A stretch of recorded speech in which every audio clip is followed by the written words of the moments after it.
Hey everybody, good morning. It's great to be back here in Hillsborough County. I have a feeling I'm going to be here quite a bit over the next couple of years.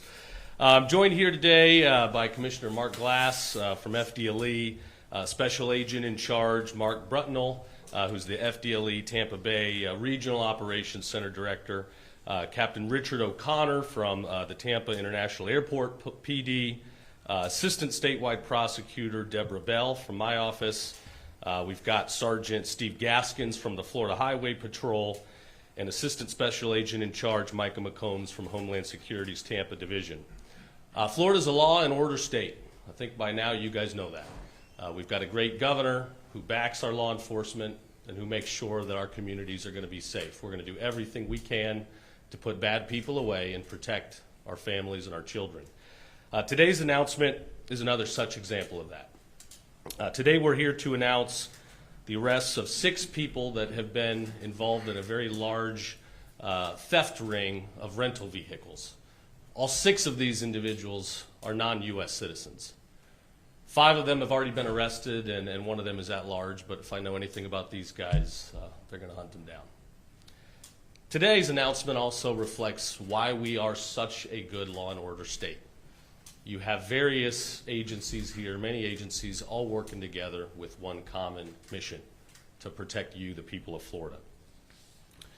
So these criminal alien ring members, they stole nearly 50 vehicles. Many of them were stolen from rental car lots, but some of them, they would put trackers on the vehicles and wait for a family to come in, rent the car, and then they would steal it later. So just imagine you're coming in, you rent a vehicle, you're taking your family to Disney World or somewhere fun for spring break, and you get out and your car's gone. It's not going to happen in Florida, not in this state. So we're going to fight these guys. We're going to make sure that they are held accountable for their actions, and we're going to continue to be a law and order state. So I want to thank these guys for what they're doing here.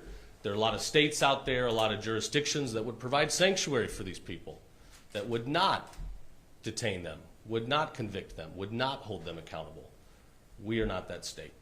We're going to ensure rule of law, and we're going to get bad people off the street. So I want to thank all these partners here. I want to thank our Office of Statewide Prosecution for zealously going after criminals. I want to thank the federal government under the Trump administration for picking these guys up and working with us to make sure they get back where they belong. But it's not going to be running free in our communities. So with that, I'll turn it over to Commissioner Mark Glass from the Florida Department of Law Enforcement. Thank you, sir. Appreciate it. Well, first off, I just want to say today is a textbook example of law enforcement collaboration at its finest. As you heard the Attorney General says, we work together. We check our egos at the door. There's not one agency that can do it all. And that's what keeps you safe in the state of Florida. We are a law and order state, as you've been told numerous times over and over again, and we believe it, and we live it, and that's how we work. So I'm not going to belay my talking now because I want you to understand what the concept of this case was from SAC Brutnell. But I do want to tell you that this went back as far as June of 2022. And why I'm telling you that is because it shows the tenacity of every person you see up here, that we will continue to hunt you down and figure your scam out and go after you and get you no matter where you're at. Understand that. So the one we're still looking for, we will find you. I promise you, we will find you. And the men and women that work hard on this, and with the Attorney General's Office of Statewide Prosecution, who are tenacious at prosecuting, we love you. Thank you so much for what you do for our great state. But without further ado, I'm going to introduce Special Agent in Charge, Mark Brutnell. And Mark Brutnell's team here in the Tampa Bay region is one of the finest in FDLE. And you know we do a lot of press conferences here over a myriad of things. But showing how this group worked and getting into a RICO type of state here of racketeering, of what they did, in watching these investigators and troopers and prosecutors go after them, and with the help of our local partners, we couldn't have done it without them. So without further ado, I'm going to turn it over to Mark Brutnell. Thank you, Commissioner. Thank you, Mr. Attorney General. We're going to hold you to that. I promise you, my team is very excited about you coming back several times for good cases. So I'm going to kind of get into the nuts and bolts of this investigation, but let me first say It's complete collaboration, as the Commissioner alluded to, between FHP, TIAPD, HSI, Hillsborough County Sheriff's Office, FDLE, especially FHP. Good partners for us with state law enforcement. So this group, it's 6 individuals that we know of right now. We still have further investigations to go. Started in the Fort Myers area back in 2022. They saw a big rash of rental vehicles being stolen from airports in their area down there. They identified 3 of those suspects, which all had Tampa residences up here in Tampa. So Fort Myers kicked the case up to us here in Tampa, and we started our investigation with the help of FHP and the partners that you see here today. Immediately we realized these guys were good. They were very good. So they had 3 methods, if you want to say, of stealing the cars. Option 1 for them, method 1, was just strictly brazen. They'd go to the airport, they'd rent the car, they'd drive it right out the door. They would take big, heavy blankets and put the blankets on top of the tire spikes. Off they'd go with the car. So after a while, they thought that might not be too smooth. They're going to get caught. They changed their tactics. Like any good organization, they change their tactics. They evolve. Like us, we change ours too, and we evolve. Then they would rent cars, and they would clone the key to the car, which is pretty easy to do, unfortunately. So they had a cloned key to the car, and we leveraged technology in law enforcement, and so did the bad guys. So these guys leveraged technology as well. They would place Apple AirTags in these cars, return the car with a cloned key in their pocket, and they'd wait for a week or 2. They'd know where the car was. They'd go see the car at a restaurant or a hotel or someone's driveway or an establishment, and they'd steal the car. Third option for them was, after they were doing that a lot, they thought, why don't we try this Turo thing? So they would pay runners a nominal fee to go rent a car from Turo, rent the car, take it home, again, clone the key. This time they realized Apple AirTags would attach to anybody's Apple phone in the area. So they switched, again, evolving tactics, to Samsung tags. This is where they got really creative. So at this point, they would put the car with a tag, obviously hide the tag in the car, let it go back, and then they would wait for sometimes up to a month. So the car would have several iterations of rentals, so they would not draw attention to them. And then at the appropriate time when they were ready, they would go steal the car. When I say cars, we're upwards of 50 to 80 cars. These are high-end SUVs. The majority were Escalades, Yukons, Suburbans, very, very high-end cars. So once they had these cars in their possessions, they would re-VIN the cars, and they would get clean titles through some associates of theirs. A couple of dealerships here in Tampa were involved. They also had some folks down in the Miami area that helped to do that. And they would sell the cars. Cash-only cars sell. So again, like any good business, they have options. If you want a car that's been straightly stolen, it is what it is. It's stolen. It's anywhere from $5,000 to $10,000. If you want a car that's been stolen and it's got a good clean VIN per se, that's $15,000 to $20,000. Now their best package that they offered, probably the most security, I guess you could say, is a stolen car, a fraudulent VIN, and a clean title. That's going to run you about $25,000 to $40,000. They did this over and over and over in the vast majority of the counties here in Florida, but also multi-state. And again, it's cash only. We have an instance here where someone purchased a Rolls Royce for $35,000. Now, I mean, I wasn't born at night. That was last night. So, I mean, you meet somebody in the parking lot and you're going to buy a Rolls Royce for $35,000 cash. There's something going on there. But these guys did it over and over and over until we caught them. With the help of the guys you see behind me, did a great job of catching these individuals. We have one that we're trying to convince to come in. We've talked to him. He's thinking about it, but we're tired of talking to him. So his name is Inti Alonso.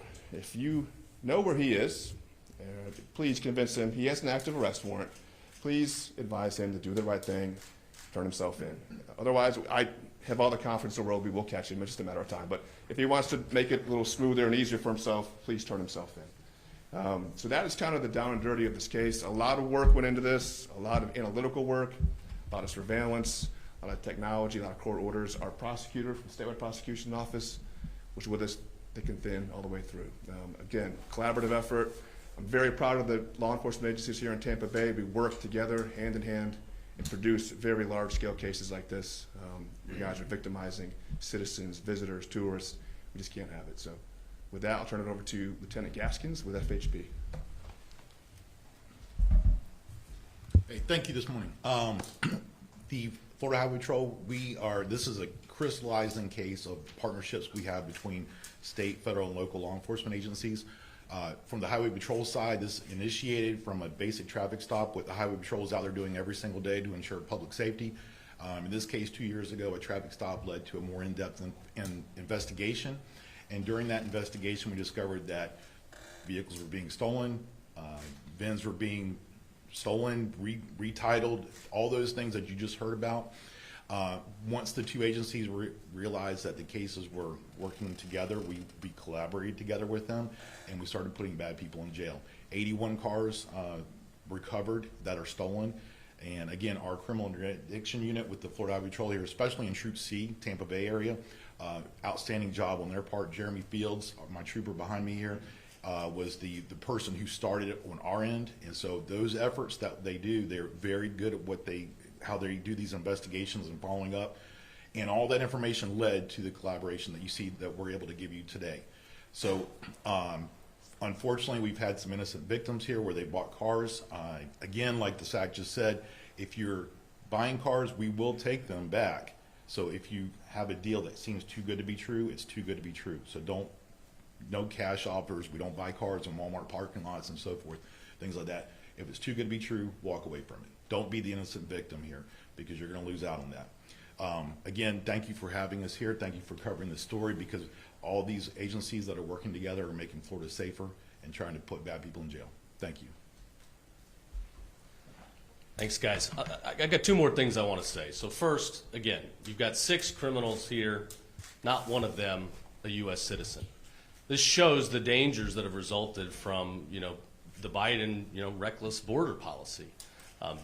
Our state and every state across the country was vulnerable to crimes like this that put our families and our citizens in danger. So I'm happy to crack down on this. I love working with these guys. It's what makes this job so fun. Proud to announce again, as you've probably already heard, we are the first state in the country that has not only our statewide law enforcement certified by the federal government to have delegated responsibilities to help with ICE enforcement, combating illegal immigration, but all of our sheriffs are certified under 287G as well. So we're going to continue working together, and we're going to address this problem. I believe we've got the best law enforcement in the country, and that also means we need to pay them better. So I'm glad our governor, in his proposed budget, called for big pay raises for our statewide law enforcement. We've got a great state legislature. They've made key investments to prepare our state for future generations and leave it better than we found it. And I hope they'll come through for our state law enforcement as well. So with that, I'll take any questions. Commissioner, I'm not sure if you have any time for more details of the case, but I just wanted to ask, A, how much money overall was taken in by this group, and then what happened to the cash itself? Did they launder it? Did they keep it? Did you recover it? I'm sorry, special agent. I'm sorry. That's a good question. That's fine. He's good. I'd say He's the one doing all the work. Well, no, these guys do all the work. Yeah, I just approve timesheets. I would say that there were upwards of $1 million at least. And the cash, that's a good question. I've asked my guys, where's the cash? We can't find it. So I don't know, maybe just living a lifestyle, but yeah, that's a good question. We don't know where the money went. But we'll still obviously have an active investigation going. We're still looking at some things, some bank records, and putting things together. And when you say dealerships were involved, can you just characterize whether these are like big dealerships? No, they're not that big, but that's where FHP comes in. They're the ones that helped us locate those. And what were the dealerships doing exactly? They were helping this organization with some fraudulent VINs. So they were like document paperwork? Yes. And FHP has a great unit that does only that, and without their help, we would not be here today. And were these dealerships in Tampa, in the city? Yeah, in Hillsborough County. Yeah. And do these buyers know what they're getting into? I mean, if you're buying a Rolls Royce for $35,000, don't you know maybe something's a little bit suspicious? Are they going to be held accountable for being involved in something that may seem sketchy? Well, I would echo what the lieutenant said from FHP. If it's too good to be true, it's too good to be true. Some of these folks, yes, were innocent victims, but some, I'm sure they had an idea. If you're, to his point, you're meeting somebody in a parking lot of Walmart to buy a brand new GMC Yukon for $20,000 in cash. There's something not right there. What's the next step in this process for these 5 men that are currently arrested? What does that process look like here on out? Well, so there's 3 in Hillsborough County, I think 2 are in Pasco. The court process begins now. So they have a right to the court process. Once we get the 6th guy in custody, he'll have the same right. 1 is in Texas. I'm sure he'll be extradited back to Florida to be held accountable for his actions. And we're continuing the investigation. I'm still looking at other associates as well. Attorney General, I wanted to ask about the citizen aspect of this. You know, not being a citizen is different than being here illegally. Can you say whether there are people who are actually here without proper documentation, or are they just not citizens of the country? Yeah, an initial review indicates it's probably a case of both with some of these individuals. We defer to Homeland Security and their database as to what the actual documented status is, so I don't want to comment on that prematurely, but it does seem like you've got a case of both. Some of them are undocumented and some of them are citizens, not citizens, but here illegally. Correct. Can you say how many of which? Not at this time, not yet. Anybody else? Airport police, I mean, were the cars being taken from the airport rental lots? Is that why you're here? And Yes. basically, Yes. yeah. Is there any indication that there were also personal cars as well? I mean, we're heavily focused on rental, but personal cars are probably easier to steal, I would assume. Yes, the majority were rental cars, but there were some personal ones, but the vast majority were rentals for this group. And how many of the cars did you recover? 81. You definitely got 80. You got 80. Yes, sir. Okay, thanks everybody. Thank you.